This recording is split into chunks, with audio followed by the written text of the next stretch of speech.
दोस्तों, आज की ये वीडियो हमारे भारत की महान संस्कृति और भगवान श्री कृष्ण के द्वापर में आगमन के पवित्र युग की घटी एक ऐसी घटना पर आधारित है जिसके प्रति शोध ने इस संसार के सबसे भीषण युद्ध का हमें दर्शन कराया।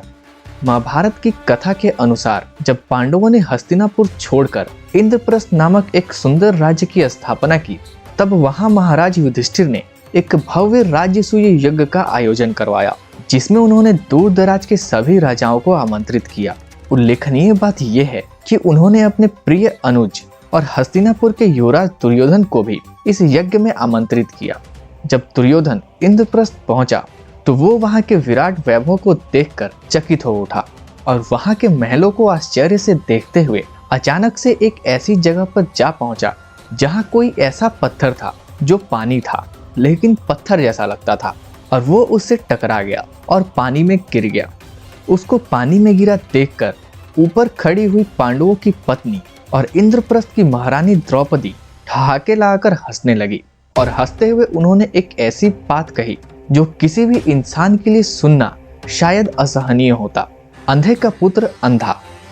दोस्तों, इससे पहले कि हम अपने वीडियो में आगे बढ़े, उससे पहले अगर आपने हमारे चैनल अपना अस्तित्व को सब्सक्राइब नहीं किया तो इसे सब्सक्राइब करके बेल आइकन को अवश्य दबा लें, ताकि आगे भी आपको हमारे चैनल से ऐसे ही ढेरों सारी हिंदू धर्म से जुड़ी कहानियों की जानकारी मिलती रहे।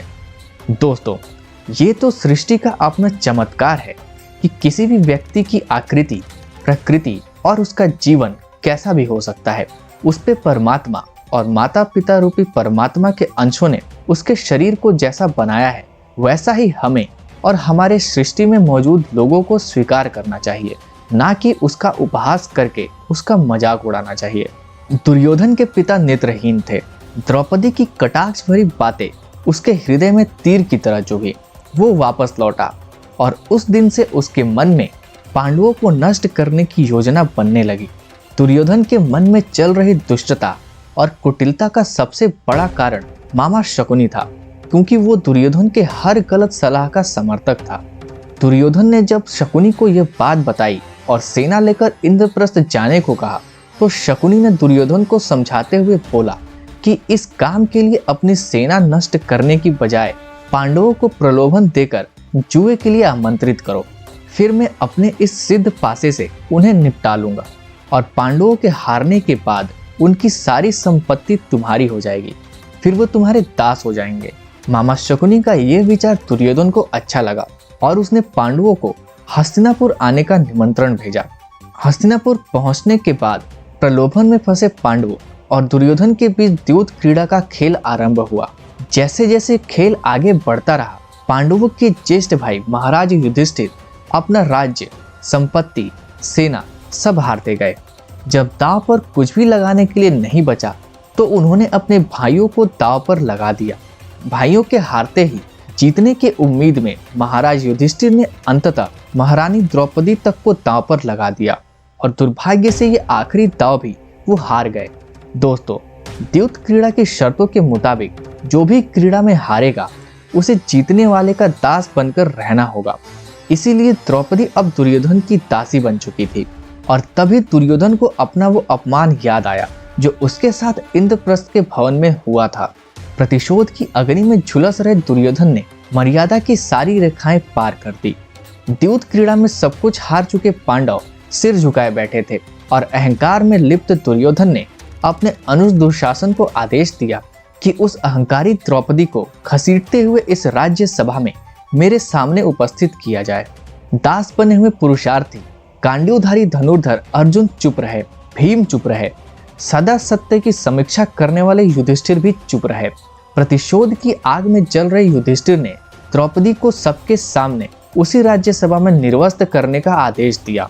दासी बनी द्रौपदी अपनी लज्जा के लिए उस सभा में बैठे महारथियों को पुकारती रही, लेकिन हस्तिनापुर के सिंहासन पर बैठे राज्य सत्ता के उन महलीय लोग, जिसमें गुरु द्रोणाचार्य, गुरु कृपाचार्य और पितामह भीष्म जैसे इन महत्वपूर्ण लोगों पर भी इसका कोई असर नहीं हुआ। सब चुप बैठे रहे।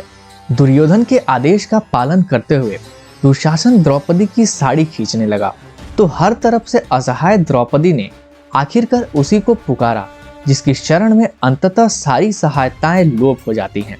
भरी सभा में अपनी लज्जा को बचाने के लिए तड़पती हुई एक स्त्री की पुकार जैसे ही श्री कृष्ण तक पहुंची, उन्होंने द्रौपदी की साड़ी को इतना बड़ा बना दिया कि दुशासन के हाथ थक गए और वो बेहोश हो गया।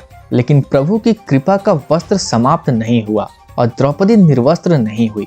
उसी क्षण द्रौपदी ने उस राज्यसभा के सामने 2 भीषण प्रतिज्ञाएं की कि जिस जंघा को फटकार कर दुर्योधन ने अपनी भाई की पत्नी को उस पर बैठने के लिए अमर्यादित आमंत्रण दिया था, उसकी मृत्यु इसी जंघा के टूटने से होगी।